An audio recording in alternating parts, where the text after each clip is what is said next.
ദൈവത്തെ ഓർത്ത് baby care എന്ന് പറഞ്ഞ് കൊണ്ടിരുന്ന പെണ്ണുങ്ങളെ നിങ്ങൾ ആ ജോലിക്ക് തന്നെ വിടുക. അല്ലെങ്കിൽ നിങ്ങൾ അവരോട് പറയുക നിങ്ങൾക്ക് ബേബി കെയർ അല്ല ഹോം മെയ്ഡ് ജോലിയാണ്. അങ്ങനെ പറഞ്ഞിട്ട് കൊണ്ട് അല്ല പറഞ്ഞു പറ്റിച്ച് ഇവിടെ കൊണ്ടുവന്ന് ഹോം മെയ്ഡ് ജോലിക്ക് വിടുന്നത് നമ്മുടെ നല്ലവരായ മലയാളികളുണ്ടല്ലോ. ഈ മലയാളികളെ മൊത്തം ആൾക്കാരെ പറ്റിക്കുന്നത് കേട്ടോ. എന്നിട്ട് പറയുന്നത് ഫ്രീ വിസയാണ് എല്ലാം പറഞ്ഞ് ഇവിടെ കൊണ്ടുവന്നിട്ട് അറബിയുടെ നിന്ന് കാശ് മേടിച്ചിട്ട് ഈ മലയാളി തന്തയിലാഴിക കാണിക്കുന്നത്.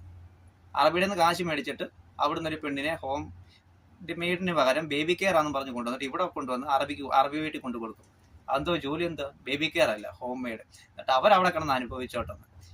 അതുകൊണ്ട് ആരും പറ്റിക്കലിൽ പെടാതിരിക്കുക. ദൈവത്തെ ഓർത്ത് നിങ്ങൾക്കൊരു വേക്കൻസി വരുന്നുണ്ടേ ആരായാലും എത്ര പരിചയക്കാരായി പരിചയക്കാരെ കളിപ്പിക്കുന്ന മൊത്തം അതുകൊണ്ട് വരുന്ന പറഞ്ഞാൽ നിങ്ങൾ ചോദിക്കണം എന്ത് ജോലിയാണ്. ബേബി കെയർ ആണെങ്കിൽ ആ വീട്ടിൽ എത്ര പിള്ളേരുണ്ട്, ആരെയൊക്കെ നോക്കണം എന്ന് നിങ്ങൾ തിരക്കിയിട്ടേ വരാം. അന്നേരം തന്നെ പറയണം എനിക്ക് ബേബി കെയർ അല്ല വേറൊരു ജോലി ഞാൻ ചെയ്യത്തില്ല.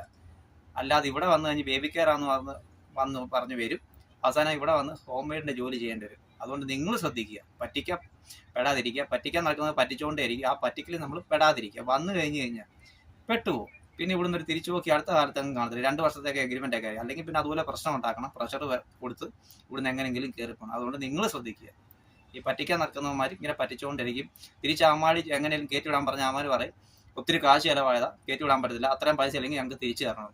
മലയാളികളാ പറ്റിക്കുന്നത്, പറഞ്ഞിട്ട് കാര്യമൊന്നുമില്ല. എല്ലാ മലയാളി തന്നെ കൊലയാളി. അതുകൊണ്ട്